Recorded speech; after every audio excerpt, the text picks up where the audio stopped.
Hey guys, this is Techstar. Your past week, how was it? Have you kept up with the most recent news on technology and Elon Musk's personal life? Do you know anything about the latest Tesla semi-electric truck news? Well, we're happy to share this with you.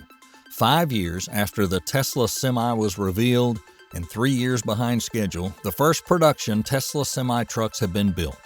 In particular, it will make the first delivery later this year. However, Tesla will have to be happy and then worried when faced with other issues when Tesla Semi is produced. Well, what are those problems? Are you ready to join us? Your help keeps Techstars going. Thanks a lot. Tesla has long faced an overarching problem: too much demand, too little supply. No car manufacturer wants customers to wait for product for months or even years. However, if Tesla ramps up production of the Tesla Semi now, they may only exculpate their already supply-constrained production numbers. The point is that Tesla Semi manufacturing might kick battery cell manufacturing into overdrive. The reasons Musk has been most vocal also relate to batteries. Musk has explained that the Semi's production ramp-up was delayed entirely because it depended on so many cells. Semi requires about 5 times as many cells as other cars. Breaking it down by the numbers gives a better picture of the battery cell issue the Tesla Semi could face. Tesla's 4680 cells have an energy capacity of 98 Wh, and for context, 828 cells are needed to make a single Tesla Model Y with an 81.1 kilowatt-hour battery. With this capacity per cell spec and the specs that have been published by Tesla about the Semi, we can estimate the enormous capacity of the truck battery.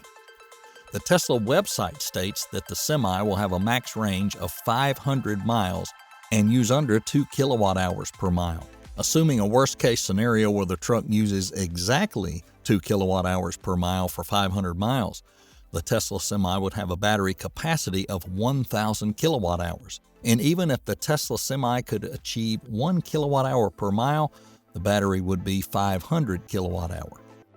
At 1,000 kilowatt-hour, this would require 10,204 Tesla 4680 cells, or 5,102 cells for the 500 kilowatt-hour battery. This enormous amount of cells could be used on 12 Tesla Model Y batteries. Perhaps more interestingly from the battery capacity, you can also infer the charging speed that Tesla would aim for. The Tesla Semi site advertises charging up to 70% of range in 30 minutes. Assuming the 1,000 kilowatt-hour battery, and even if Tesla's referring to charging from 10 to 70%, the charger would have to output 1,200 kilowatt-hours of power to achieve that. However, this leads to more questions than answers. Will Tesla limit Tesla Semi production to focus more on producing other models for Tesla? Will Tesla vehicles have to get rid of the 4680 battery? Or will Tesla vastly expand battery cell production to keep up with demand for all of the products? Elon Musk has high expectations for his launch products, so stopping Tesla Semi production will be something to consider. Musk has promised products to go into production in 2023, including the Tesla Semi, Roadster, and Cybertruck. And stopping production of battery 4680 is of course impossible because it is the mainstream product that promises exclusive Tesla breakthroughs. The only better way is that Tesla should expand production scale or build a new gigafactory to increase production. But that pushes Tesla into a vicious circle when there's a supply shortage. How can it produce more batteries? Tesla would undoubtedly have a lot of difficulties when choosing and making its decision.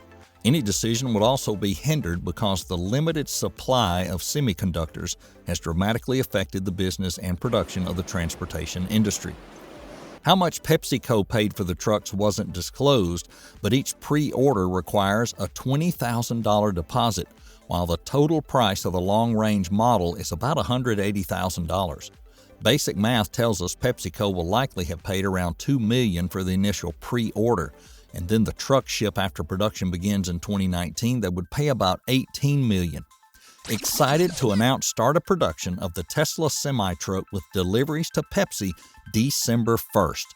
With the Semi, Tesla aims to shake up the commercial vehicle market with a ground-up vehicle for zero-emission cargo transportation. Even with 80,000 pounds pulling max gross, getting 60 miles an hour in 20 seconds. That's what it can do. Now, what about up a hill? Okay, the best diesel trucks can only do 45 miles an hour up a 5% grade. Tesla Semi can do 65 miles an hour up a 5% grade. Tesla describes the Semi as a beast, more powerful, more efficient, and fully electric. Semi is the future of trucking. Tesla claims its all-electric HGV will tow as much as a conventional diesel-powered truck, but offers significantly better performance.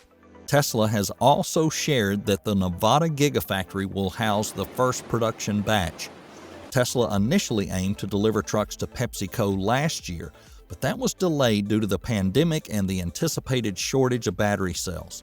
Although the delivery of the actual trucks didn't take place, Tesla did install their mega chargers at PepsiCo's Modesto production facility. Now these chargers can finally be put into action before the end of this year as the first of an order of 100 Tesla Semi trucks make their way to PepsiCo. This is a big step for Tesla, and it also adds to the progress being made by many heavy commercial truck manufacturers in decarbonizing heavy road transport. Tesla initially claimed you'd be able to run the all-electric HGV for about $1.21 per mile. That's a big cost savings over diesel, which cost about $1.51 a mile. In a convoy scenario, Tesla's aerodynamic efficiency lowers the cost to around 80 cents, making it twice as economical as a standard truck and more efficient than a freight train. These figures will vary with current energy cost, however. So we really thought about this a lot, and when you take everything into account, you take the lease cost, the insurance cost, maintenance, all of the factors, the fully accounted for true cost of trucking, a diesel truck will be 20% more expensive than a Tesla Semi per mile. With the current high gas price, this operating cost is too advantageous compared to internal combustion engine vehicles. Electric trucks are well suited for some routes, but their heavyweight compared to diesel and fuel cell trucks can force a business to scale back on a heavy load. Well, that concludes today's episode. Now that Tesla has stopped taking orders for the Tesla Semi, do you think Tesla will stop producing and selling the Semi? Let us know your thoughts in the comments section below. And if you have any interesting topics you want us to dive deeper into, let us know in the comments. And if you enjoyed today's episode as much as I did, please leave a like, share the video, subscribe to the channel, and ring that bell. That way you won't miss out on the next exciting episode of Tesla Stars.